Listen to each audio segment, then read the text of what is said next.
Hello plant lovers, it is Matthew in Melbourne welcoming you back to my channel. Thank you very much for finding me in the crowded world of YouTube orchid videos. I strive to grow cold, cool, intermediate orchids here in Melbourne, Australia without any help from greenhouses, grow lights, humidifiers, just me and them inside or outside, or we don't bother at all. So plant lovers of the world, if that sounds like your bag, do hit subscribe. I post every week on a Friday. I am a rambling amateur, so make of that what you will, but I try my best. And just to contradict everything I've just said, what we have before us is neither cold, cool, or intermediate. Yes, plant lovers of the world, this is a native Australian Cymbidium, and I am just thrilled it's still alive. So without further ado, let's dive right in. This video is all about how Matthew has not killed this in 4 months. Now, it is Cymbidium canaliculatum. There we go. Jessica is the form of that. There we are. And yes, it is a Cymbidium native to Australia, where there are a few native Cymbidiums, funnily enough. And as you can see, quite different from the Cymbidiums that you're perhaps used to, the hybrid Cymbidiums that are hybridized from generally Himalayan species. Very different climate, very different growing conditions. So we have a lot of ground to cover with this orchid. But first, a quick nomenclature catch-up. Cymbidium, derived from the Latin, the first bit, cymba, means cup, bowl, boat, and the suffix idiom means little. So in a nutshell, little boat, they're often referred to as, which is, I think, derived from the lip of some of the Cymbidiums, that it looked like a little boat or a bowl, whatever inspiration that may have been. And canaliculatum is again from Latin, meaning literally canal or channel. So that will no doubt have something to do with the flower structure, I presume, or perhaps even the lines down the petals and sepals. I don't know. I find taxonomy sometimes interesting and sometimes not, but I do like to know the history of a plant. And this one, Cymbidium canaliculatum, was first named in 1810 by our friend Robert Brown. Now, he crops up a little bit, well, quite a lot actually, in botany, particularly in Australia. He was Scottish and he came to Australia in the very early 19th century, one of the first botanists after the first sort of wave of botany in the late 18th century in Australia, and he named a lot of plants. He was given his Guernsey on that boat actually by Joseph Banks, who said, "Off you go, Robert, sail the seven seas and name things." So he did, and he named Cymbidium canaliculatum. So maybe first things first, where does this grow? It actually has quite a wide range of geographic growing conditions, and I'll just quickly show you the map of Australia. Basically, it grows across the top, the northern tropical parts of Australia. Now, the north of Australia is sort of seasonal tropical, like monsoon tropical. So there are periods where it's very dry, literally very, very dry, but then you have tropical periods. So very similar to monsoonal parts of India, for example, where you have sort of lush tropical vegetation, but also months where there's almost no precipitation. So quite a harsh environment. And this baby, like its northern Asian brethren, is an epiphyte, and it lives in the forks or sort of nooks of branches of trees in the north of Australia.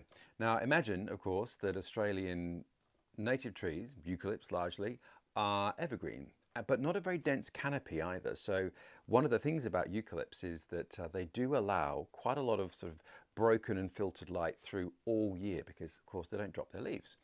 So this plant grows in the fork of a tree that doesn't have a dense canopy and basically gets constant, quite strong, and if not direct light for all of the year. So basically its light conditions remain the same. Imagine also you have this seasonal weather pattern where you get huge amounts of rain and then nothing, very dry and very hot. Doesn't sound like heaven to me. But this baby loves it. The other observation, plant lovers, is that that doesn't bear any resemblance to the Melbourne climate, let me tell you. So further to my ramble about I only grow cold, cool, intermediate orchids, orchids that grow well outdoors or indoors or I don't bother. Well, in this case, I've pushed that boat right out. I am being a little distracted by the fragrance. So this is an orchid that I knew existed in the world because I've read about it and seen images of it. I knew about the northern tropical native Cymbidiums to this country. I always assumed, though, completely out of my radar in terms of being able to grow it here in Melbourne.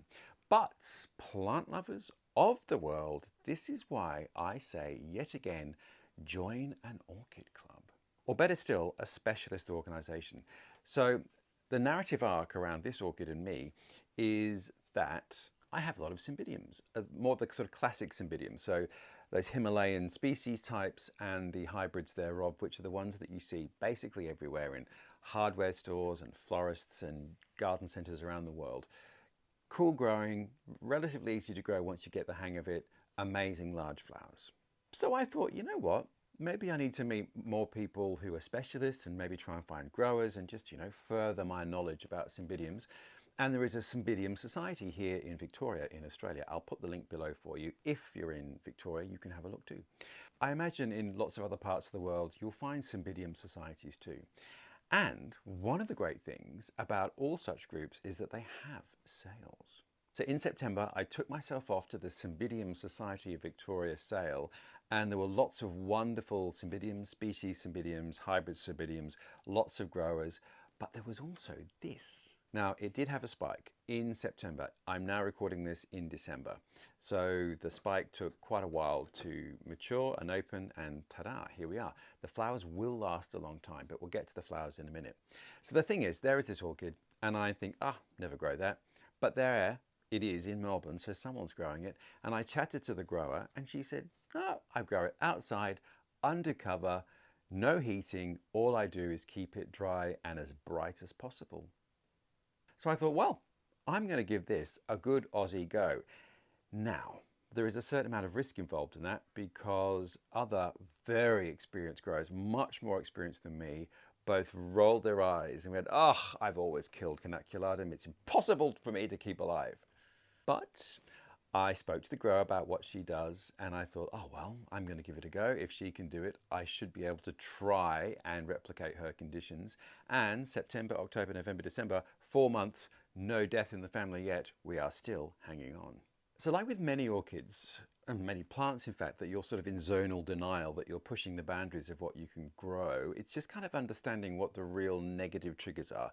For lots of orchids, it's being cold and wet. And this one comes from a dry, wet, seasonal climate. So you've got to try and replicate that. So for me, what it means is just keeping it really dry throughout the winter cold period where it's still quite bright. Because luckily here in southern Australia, in Melbourne, we do get bright sunlight all winter. It's just that the temperatures can be cold and it can be wet. But still, longish days of sunlight, so you can kind of fudge it with a tropical plant that needs those kind of conditions. So, just distracted again. The seller said to me, here are the 2 things you've got to do to make this plant survive in Melbourne. I was all ears. I was prepared to take notes. 2 things. Very simple, actually. She said, water it for the first time on Melbourne Cup Day. Stop watering it in March. Now, for those of you not in Australia, Melbourne Cup Day, the Melbourne Cup is a massive horse race. It's like the Grand National in Britain or the Kentucky Derby in the States. Whether you are into horse racing or not, I'm not, but nonetheless, it's one of those dates in Australia that everyone knows. First Tuesday in November. So that is when this orchid can have a drink. So clearly, the monsoonal cycle in the north of Australia begins around that period of time. And then it ends. And so as we start to head into the cooler season here in the southern part of Australia, you need to then wind down the watering and keep it bone dry from March, April, May, June, July, August, September, October, November. 8 months without a drink. Now, I think this is why the other orchidists that I spoke to killed it, because 8 months just seemed like a cruel, cruel amount of time to withhold love and water. But, I mean, I bought it in September, so it wasn't that much of a stretch for me, but that's what you have to do. Anyway, so I'm going to try and do that. If it's particularly warm and bright and breezy, I might miss it during those months. Otherwise, it's going to be a tough winter. So then, of course, we get to Melbourne Cup Day, which, of course, has gone now because I'm filming in December and Melbourne Cup Day is in November. It actually wasn't that warm, but I thought, well, here goes. I'm just going to stick to the formula. So I watered it, and I've been regularly watering it ever since and really actually drenching it because I want to sort of replicate that monsoonal condition. And The plant, I mean, well, we'll get to what it looks like in a minute, but it hasn't changed. So it hasn't reacted negatively to anything I've done thus far. So I'm really quite pleased. And it did have a flower spike emerging when I bought it. And one of the things that can happen when you buy an orchid or transplant it or move it is that the spikes can fail because of the change in conditions. And this one didn't. So it was happy enough to continue growing the spike and opening the bloom. So that was a positive tick for me, I felt. All right, so let's look at the plant then, because it is, as you can see, it looks much more like a succulent, almost like an aloe. These are really tough leaves that aren't particularly flexible at all. In fact, not at all. It would break if you tried to flex it. Quite thick, leathery pseudobulbs, and not a massive habit, as you can see. It's more of a compact plant than perhaps some of the hybrid Cymbidiums you're used to, with their much more strappy leaves, which can be quite big or quite compact, but strappy and much more flexible. This one, really, really tough, leathery leaves with a slight kind of dry plant silvery tinge, I feel. You know, that kind of blue silver green that you get in plants from quite dry, harsh climates. So yeah, the leaves aren't sort of green as a more classic Cymbidium hybrid would be. Other than that though, very, very similar growth habits. So you have old pseudobulbs which produce new ones, and the matured pseudobulb produces the flower spike. So in terms of its sort of cycle, very much like its hybrid cousins from further north. But what I am not noticing on this one is any sign of new growths. But this, it's hard to show you, but I'll come in. This growth here in the middle is a new growth. So I'm just not sure. Obviously, I haven't had this for a full calendar year yet, so I'm probably peaking too soon in making this video, because A, it might die, and B, it might fail, or who knows. But no sign of new growth yet. So I'll be curious to know when it is triggered to produce its new growth. A northern sort of Himalayan Cymbidium would start to produce its new growth in spring after the flowers, or just as the flowers are sort of fading, the new growths will come up from the side of the pseudobulbs. So if we assume that that's tied to the flowering cycle, perhaps when the flower is about to start to die, we might then start seeing the new growth. I don't know. We'll watch this space. The other thing is that these tropical northern orchids, tropical northern Cymbidiums, have been crossed with their other sort of cooler, more temperate growing cousins to produce very interesting hybrids which can take a varying degree of conditions. Anyway, I guess the other moral of this story is there are Cymbidiums for those of you who live in the tropics, because your average Cymbidium hybrid is not going to deal with hot weather at all. All right, so there's the plant, and now the flower. So as you can see, the flower spike comes from the base, so very similar to your classic northern hybrid Cymbidiums. The flowers are much smaller though. And I think that is quite common with all of these Australian species Cymbidiums, that the flower itself is quite small. They can be very foliferous, so the spikes can have lots of blooms on each branch, as it were, and they can, of course, produce multiple flower spikes. This is, I don't know how old this might be, but we can see there's lots of old flower spikes here, so it has multiply bloomed in the past. I imagine the grower relatively recently divided this. Flowers quite small and not that similar in sort of shape and form, I think, to your hybrid Cymbidium, but very lovely. And when I was buying this, there was another orchid person I know who said, yeah, you know, it's really interesting and it's a real collector's thing. When it blooms though, when you show people, they're like, because when you compare it to the hybrid Cymbidiums, which are amazing, there's huge variety, yeah, it's a bit of a, you know, pedestrian flower maybe, but the thrill of it for me is the fact that it is this species orchid here from Australia, and I didn't think I could ever grow it. But I do love a simple, humble species flower. Now, the flower, this particular one is sort of brown burgundy with sort of, I guess, almost pistachio green detailing, and the lip, I feel, is sort of an ivory colour. So not particularly large flowers, quite beautiful, but you can imagine that en masse they're going to be quite lovely. And there are hybrids and varieties which have much stronger, darker colours, which do look really dramatic. So I think probably in another 10-ish years there'll be a huge variety of forms of these as people really start to hybridize and mix it up a bit in terms of the different DNA that can produce different forms and colour and fragrance and shape. It has a sort of a spicy high note. It's not hugely overpowering, but it is quite lovely, and it I find some of the other species Cymbidiums, like Tracianum, for example, that fragrance can be borderline unpleasant to me. It can be a bit fly sprayy, but this is not. It's quite subtle, but quite beautiful. So there we are. That is the flower. Now, it's an epiphyte, so if we imagine it's in this wet, dry climate, it's in the fork of a tree, so you can imagine water runs down, it absorbs water incredibly quickly when it has the opportunity, and then it's dry for a long period of time. So like most epiphytes, it does want to dry out, except this one is going to have a few months of intense watering and then a lot of dry. But it means, of course, that it needs a free draining medium to pot it in. And this one, which is as the grower supplied, is in medium bark. And that is what I would continue to pot it in. Now, you may have observed, plant lovers, it's in black plastic, which you may or may not know is not my thing. I'm more of a terracotta pot kind of guy. So what I will do, when the flower spike is finished, while we're still in the middle of the warm weather of summer, I will just slip it out of this pot and slip it into a terracotta pot. I won't try and disturb it too much. There's kind of no chance really of this medium perhaps rotting and breaking down that much because it's dry for such a long period of time. Anyway, that's what I intend to do, and I really hope it doesn't kill it. And then I guess the other thing to talk about is quite vulgar. It's just how much this cost. Now, it was expensive, plant lovers, and I feel that one should be transparent and open about this because prices vary all over the world, and some things in the States and Britain are cheaper and more expensive and vice versa than here. We are quite an enclosed biological and botanical environment here in Australia. It's now very, very difficult to import anything new.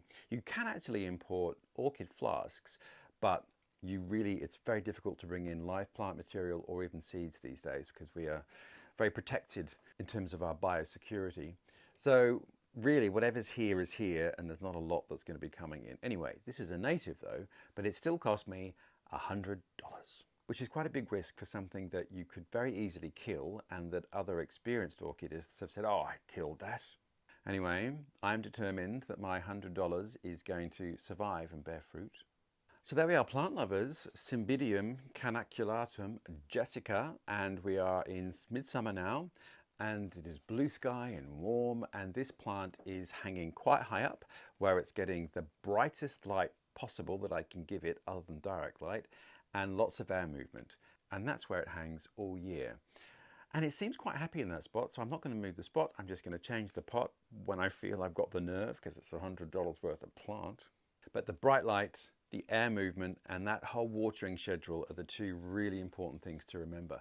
So I think if you're trying to grow this in an environment that's not tropical, indoors, for example, if you can just replicate that, bright light, air movement, and that quite severe dry period, and you might well have some luck. But I know there are lots of hybrids deriving now from these Australian species, so it's going to be interesting to see how they go. I've actually got one, I think, which I didn't realize, but now I do realize.